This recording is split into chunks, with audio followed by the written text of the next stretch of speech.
আমরা প্লাস্টিকের কন্টেনারে যখন খাবার রাখি কিংবা খাবার নিয়ে আসি তখন দেখা যায় এরকম তেল চিটচিটে কন্টেনারে থাকে। কন্টেনারটা পরিষ্কার করার একটা সহজ টিপস শেখাবো আপনাদের। কি করে দেখতে থাকুন, আমার চ্যানেলের সঙ্গে থাকুন। এটা পরিষ্কার করার জন্য একটা টিস্যু পেপারের মধ্যে 1 ফোঁটা ডিটারজেন্ট দিলাম,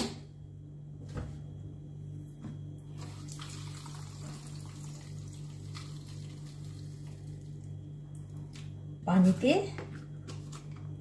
তেল চিটচিটে কন্টেনারটাকে আমি একটু টিস্যু আর ডিটারজেন্টের মধ্য দিয়ে এভাবে শেক করে নিলাম। দেখুন আমার হাত কিছুই করতে হয়নি, দেখেছেন?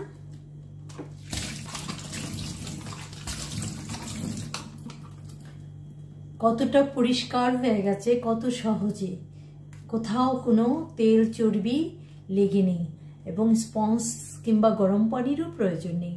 নর্মাল ওয়াটারে একটা টিস্যুর সাথে ডিটারজেন্ট মিশিয়ে এটাকে শেক করে নিন, সহজে পরিষ্কার।